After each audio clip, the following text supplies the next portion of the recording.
भैया यार मेरी ना एसएसटी वीक है। भैया मुझे ना सिविक्स समझ नहीं आती, मुझे बायोलॉजी समझ नहीं आती, मुझे भैया केमिस्ट्री समझ नहीं आती। तुम 100 रीजन दे दोगे, बट हम उस चीज पे नोटिस नहीं करते जो कि हमारा स्ट्रॉन्ग पार्ट है।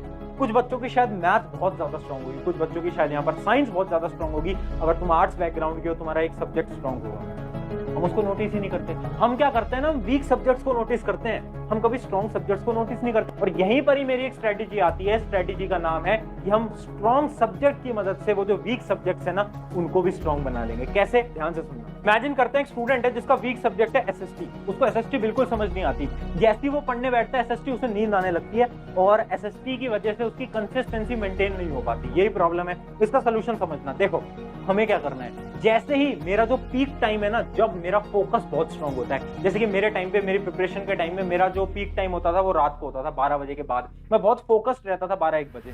शायद तुम्हारा सुबह हो सकता है, रात को हो सकता है, फर्क नहीं पड़ता। बट वो जो तुम्हारा पीक टाइम है ना, फोकस टाइम, उस टाइम पे अपने वीक सब्जेक्ट को उठाओ।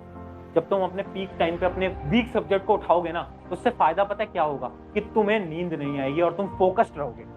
और वो जो टाइम होता है ना जब तुम्हें नींद आती है, जैसे कि खाना खाने के बाद तुम पढ़ते होगे, तुम्हें नींद आती होगी, उस समय पर तुम्हें अपने स्ट्रॉन्ग सब्जेक्ट को उठाना है। उससे क्या होगा कि देखो मेरे स्ट्रॉन्ग सब्जेक्ट्स तो मुझे मजा आता है करने में। जैसे ही मैं थकान में हूं, मुझे बहुत नींद आ रही है और मैं अचानक से मैथ उठाऊंगा, मुझे मैथ से बहुत प्यार है, मैं मैथ उठाऊंगा ना, तो मेरा दिमाग कहेगा अच्छा मैथ के क्वेश्चन सॉल्व करने हैं क्या, चल ये तो कर लेते हैं, चल ये तो कर लेते हैं, क्योंकि इसमें तो मजा आता है। ये सेम वही साइकोलॉजी है जैसे कि अगर तुम्हें नींद आ रही है, तुम थके हुए हो, बट अगर मैं तुमसे बोलूं चल क्रिकेट खेलने चलते हैं, तो तुम चले जाओगे। क्यों? क्योंकि इसमें तुम्हें मजा आता है।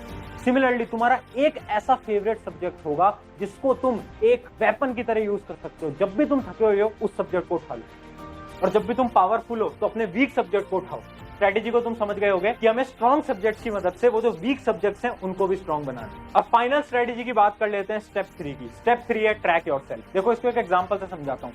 देखो बहुत बार तुमने देखा होगा ना, जब तुम्हारे टीचर स्कूल के अंदर, कोचिंग के अंदर तुम्हें अप्रिशिएट करते हैं, तो तुम्हें पढ़ने का बहुत मन करता है। जैसे कि इमेजिन करो, तुम्हें अपने मैथ के टीचर ने बोला हो कभी यार तू तो बहुत अच्छा है पढ़ने में, तो तुम्हारे अंदर एक एनर्जी आ जाती है, फिर तुम मैथ्स के सब्जेक्ट को और ध्यान से पढ़ते हो। ऐसा होता है ना सभी के साथ। जैसे कि तुमने देखा होगा ना, तुम्हारे कोचिंग का वो जो रैंक 1 वाला बच्चा है ना, वो हमेशा रैंक 1 में क्यों रहता है? क्योंकि उसके पास मोटिवेशन है कि मुझे अपनी रैंक 1 मेंटेन करके रखनी है। तो सेम हम करेंगे। हम क्या करेंगे? हम खुद को ट्रैक करेंगे। देखो बहुत ध्यान से सुनना, इस टेक्निक को, बहुत इंपॉर्टेंट है। हमें क्या करना है, रोज सुबह जो चैप्टर मुझे आज पढ़ने हैं उनको मैं लिख लूंगा। जैसे कि मैंने देखो लिख लिया, मुझे पढ़ना है आज चैप्टर 1, चैप्टर 2 और चैप्टर 3, मैंने लिख लिया। ठीक है, उसके सामने मैंने ऐसे बॉक्सेस बना दिए। अब मैं क्या करूंगा, रात को चेक करूंगा कि मैंने कितने चैप्टर को कंप्लीट करे। और जब आप देखोगे ना कि आपके चैप्टर्स कंप्लीट हुए हैं, तो आप टिक मारोगे, 1 टिक, 2 टिक, 3 टिक, और जब वो टिक लगेंगे ना तो मोटिवेशन आएगी। आपको जो सबकॉन्शियस ब्रेन है ना, उसके पास मैसेज जाएगा यार आज के टारगेट तो कंप्लीट हो गए। और ये मोटिवेशन आपको मजबूर करेगी कंसिस्टेंट रहने के लिए और कल फिर से पढ़ाई करने के लिए। तो ये one of the most important technique है। मतलब ये 3 स्टेप हैं, पहला स्टेप, दूसरा स्टेप, तीसरा स्टेप। मैंने तुम्हें तीनों स्टेप बता दिए। अगर इन 3 स्टेप को तुम फॉलो करते हो, मैं आज गारंटी देता हूं यार कंसिस्टेंट रहोगे तुम, तुम्हें को रोक नहीं सकता, ये मैं आज गारंटी करता हूं। और देखो मुझे पता है वीडियो लंबी हो गई होगी, अगर तुम यहां तक इस वीडियो में हो, इसका मतलब है कि तुम सच में कुछ बड़ा करना चाहते हो, क्योंकि आधे से ज्यादा लोग तो अभी तक निकल चुके होंगे।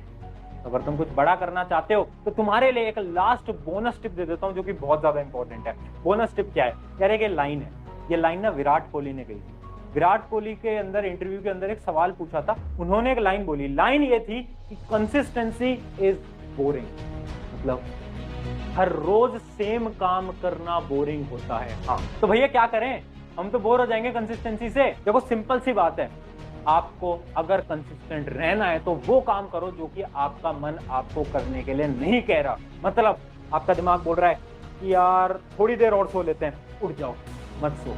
आपका दिमाग बोलता है कि यार थोड़ी देर खेलने चले जाते हैं, नहीं अभी पढ़ना है। आपका दिमाग कह रहा है यार थोड़ी देर फोन चला लेते हैं, नहीं नहीं चलाना फोन, अभी पढ़ाई करनी है। आपका दिमाग कहता है कि यार कल सुबह तो ना लेट उठेंगे, नहीं जल्दी उठना है। जो आपका दिमाग कहे उसका उल्टा काम। जब आप ये करोगे ना तो कंसिस्टेंसी ऑटोमेटिकली आएगी। तो इस चीज को याद रखना, जो भी आपका ब्रेन कहता है उसको उल्टा करना स्टार्ट करो, उसको अपोज करना स्टार्ट करो। सुबह नहीं उठना, क्यों नहीं उठना भाई? उठना है मुझे। पढ़ाई नहीं करनी, क्यों नहीं करनी? मुझे करनी है। थोड़ी देर फोन चला लेते हैं, क्यों चला लेते हैं? नहीं चलाना मुझे।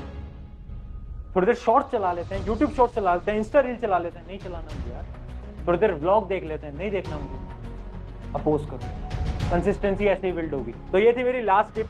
आई होप कि आपको कहीं ना कहीं मदद हुई होगी और आप इस वीडियो से कंसिस्टेंट रहना सीख गए होगे।